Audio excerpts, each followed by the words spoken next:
दोस्तों, आज बहुत दिनों बाद मेरे बहुत ही जिगरी दोस्त, मेरे मुंबई की जो सबसे जिगरी दोस्त है, जब मुंबई आता हूं तो बस यही दिमाग में चलता रहता है कब इनके पास पहुंचूं। और आज सौभाग्य से करीब 1.5 साल के बाद मुंबई आया हूं और आज मैं मेरे प्रिय मित्र शाही साहब हमारे हैं, विक्रम भाई हैं, विक्रम शाही इनका नाम है, और आप हैं दीपक मिश्रा जी। और साथ में मैं जिक्र करूंगा हमारे जो प्रभाकर भाई हैं, जो कि इनके बारे में सबसे पहले मैं बोल ही देता हूं कि इनका नवी मुंबई के अंदर जब मैं 1.5 साल पहले आया था तो एक स्टॉल हुआ करता था चाटवीज का। चाटवीज मुंबई में अगर आप सर्च करेंगे गूगल में भी बहुत फेमस है और सबसे मेरे ख्याल से नवी मुंबई में बड़ा नाम है। और आज बड़ी खुशी होती है कि जब मैं आज इनके यहाँ बैठा था तो उसमें करीब इनके सात स्टोर हो गए हैं चाटवीज के। अब ये तो इनका प्रभाकर जी का परिचय हो गया, प्रभाकर शिंदे जी का। अब बात करूं मैं अपने मित्रों की, मेरे बगल में बाईं तरफ जो विक्रम शाही जी बैठे हैं मेरे मित्र, ये वैसे तो मल्टीपल पर्सन है, कोई भी सेक्टर में ले लीजिए, बैंकिंग से लेकर के और आज बिल्डिंग लाइन में, रियल एस्टेट में एक बहुत बड़ा काम कर रहे हैं, और भी कई इनके बिजनेस हैं और जिसमें भी जाते हैं वो उसमें सफलता ही पाते हैं और हर चीज़ का इनको अनुभव है। बड़ी खुशी होती है और बहुत गर्व होता है कि आप मेरे मित्र हैं। और आज मैं देख रहा था जब हम यहाँ आ रहे थे, हम इस समय नवी मुंबई के ऐसी जगह पर हैं जो बिल्कुल पनवेल और उरण के लिए जो रोड जाती है उसके बिल्कुल पास में पुष्पक नगर इसका नाम है। पुष्पक नगर का अभी जो आप नज़ारा देखेंगे, कुछ दिन के बाद यहाँ की तस्वीर देखेंगे तो यहाँ पर काया पलट होने वाली है। इस जगह पर एयरपोर्ट बन रहा है, नवी मुंबई एयरपोर्ट जो बन रहा है, आपने सुना भी होगा, जो कि शायद भारत का, पूरे हिंदुस्तान का सबसे बड़ा एयरपोर्ट बन रहा है और सबसे आधुनिक एयरपोर्ट बनेगा।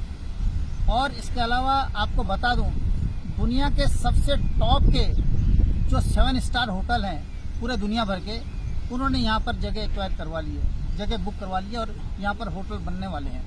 इसके अलावा मैं अभी आ रहा था, आप ही बात कर रहे थे मिश्रा जी की, हम गाड़ी में आए हैं, मिश्रा जी हमारे आज सारथी हैं, तो जो हमें घुमा रहे हैं मुंबई में। इनकी गाड़ी जहाँ पर पार्क है वहाँ पर भी ऋतिक रोशन ने प्लॉट लिया है, संभव तो कोशिश करेंगे वहाँ पर भी हम आपको दिखाएंगे। तो ऐसे से दिग्गज यहाँ पर आ रहे हैं और यहाँ पर जो मैं देख रहा हूँ, अभी यहाँ पर डेवलपमेंट चालू ही हुआ, अभी बिल्डिंगों का काम अभी शुरू भी नहीं हुआ है। और उससे पहले ही स्ट्रीट लाइट सिडको ने, इसके जो मालिक हैं, जो ऑनर है, मैं उनका भी जिक्र करूँगा कौन है इस एरिया की।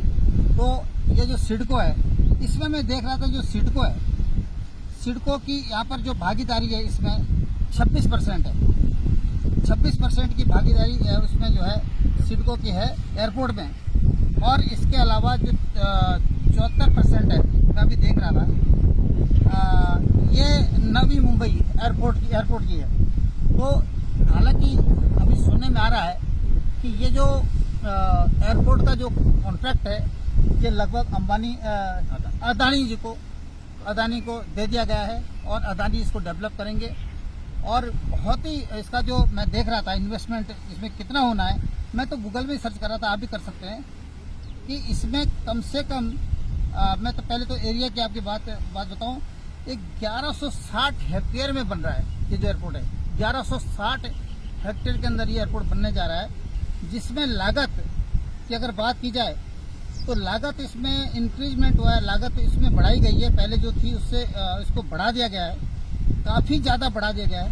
मैं ये बताना चाहूँगा, मेरे ख्याल से इसमें जो पहले डिसाइड हुआ था, जब पहले ये काम शुरू हुआ था हवाई अड्डे का, तो इसमें अनुमानित लागत रखी गई थी 47.66 बिलियन, और जिसे अब लगभग 4 गुना बढ़ा दिया गया है। अब 160 बिलियन इसकी, जब ये अडानी के पास इसको देने की बात हो रही है, तब इसको 47.66 बिलियन डॉलर से 160 बिलियन डॉलर इसका जो है बजट बढ़ा दिया गया है।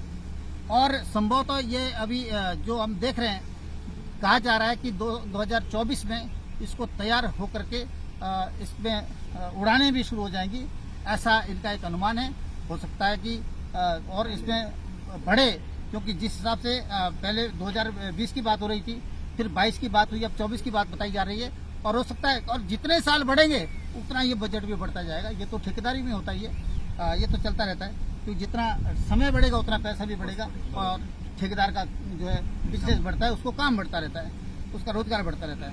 तो मैं ये बता रहा था, लेकिन मैं यहाँ पर जिक्र एक और करना चाहूँगा। ये जो जगह है ना, ये मैं अपने मित्रों के साथ में डिस्कस कर रहा था।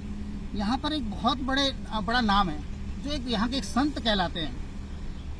उनका नाम है दिनकर बालू पाटिल इंटरनेशनल एयरपोर्ट। मैं इसलिए कर रहा हूँ, इस नाम का जिक्र कर रहा हूँ कि ये जो नाम है एयरपोर्ट का, नाम क्या होगा, किस नाम से एयरपोर्ट पड़ेगा। तो उस एयरपोर्ट का जो नाम है वो है दिनकर बालू पाटिल इंटरनेशनल एयरपोर्ट। इनको यहाँ की भाषा में आमतौर पर इनको दिबा कहा जाता है, शॉर्टकट में जो कहते हैं दिबा पाटिल के नाम से जानते हैं। और दिबा पाटिल एक ऐसी हस्ती है, दरअसल ये एक किसान नेता है, यहाँ के शेतकरी नेता इनको कहा जाता है। और ये इतने बड़े नेता हैं कि ये एक तरह से संत है, जैसे एक महात्मा होते हैं, जिनके लिए जब ये यहाँ आते हैं तो पूरे नवी मुंबई में जाम लग जाता है।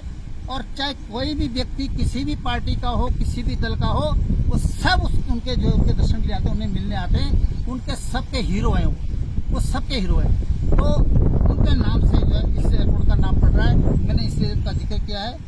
और साथ में अब मैं अपने मित्र की बात करूंगा।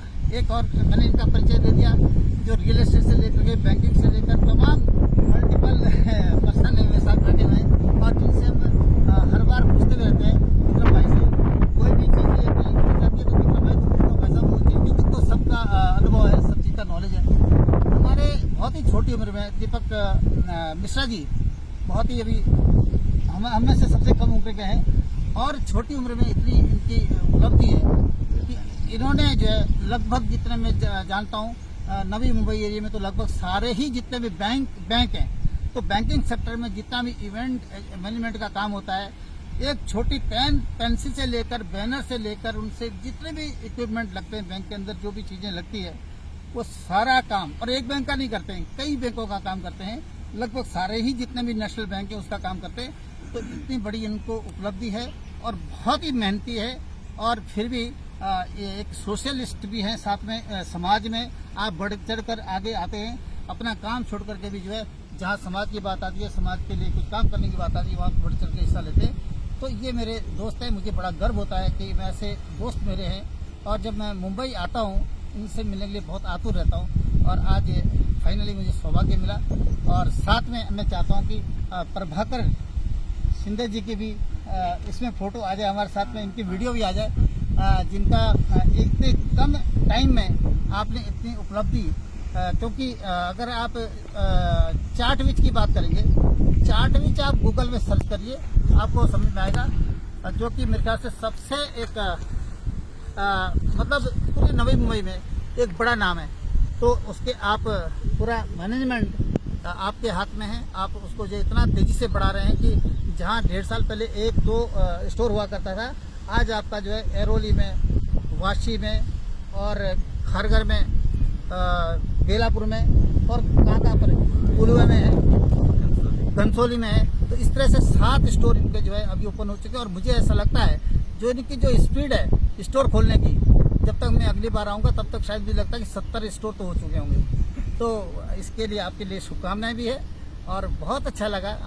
मेरा जो ये फ्रेंड सर्कल है, इतने अच्छे लोग हैं, मेहनती लोग हैं और कामयाब लोग हैं। और इस शहर में, जो कि भारत का सबसे विकसित शहर है, अच्छी बात मुझे ये लगती है कि मुझ सहित आप सभी लोगों की भी आदत है कि हम जब यहाँ पर अपनी मेहनत से काम करने आए, हमने मेहनत करी, और यहाँ से कमा करके हम अपने क्षेत्रों में जा करके, अपने गाँव में, अपने एरिया में हम लोग उसको खर्च करते हैं। समाज सेवा के लिए भी हम काफ़ी बड़ा अमाउंट उसमें खर्च करते हैं, समाज सेवा के लिए निस्वार्थ रूप से करते हैं। तो ये मुझे एक बहुत अच्छा, और इसीलिए हमारे विचार भी मिलते हैं कि आपकी भी लगभग वही आदत है जो मेरी है।